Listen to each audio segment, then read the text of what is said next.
Hey everyone, welcome back to our channel. Today I'm going to show you how to completely reset Microsoft Edge in your Windows in a very simple way. What you can do first, you have to come over into the search option and go for Microsoft Edge. After that, here you just need to come over into this three dot and then go for settings.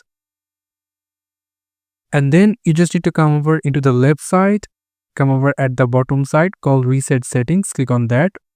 And then click on restore settings to their default values. Click on that and then click reset. After that, you just need to close the Microsoft Edge.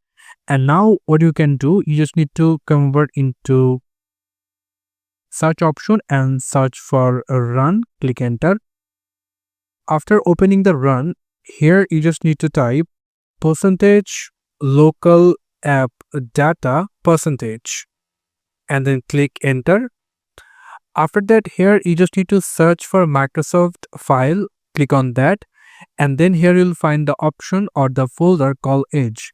So you need to delete the Edge folder permanently from here. So for that, press your shift, click this delete icon, and now here you can see there is a notification called "Are you sure want to permanently delete this folder?"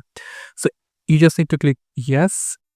And after summer file will be not downloaded. So for that, you just need to click on do this for all current items and try again. Click on skip. And that's it. Your Edge all file will be deleted permanently.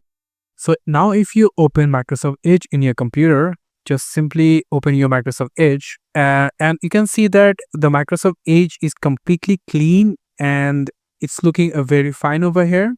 So yeah, this is how you can simply delete all of your Microsoft Edge data in your computer. Thank you so much for watching this video. I hope to see you for another video. Till then, goodbye.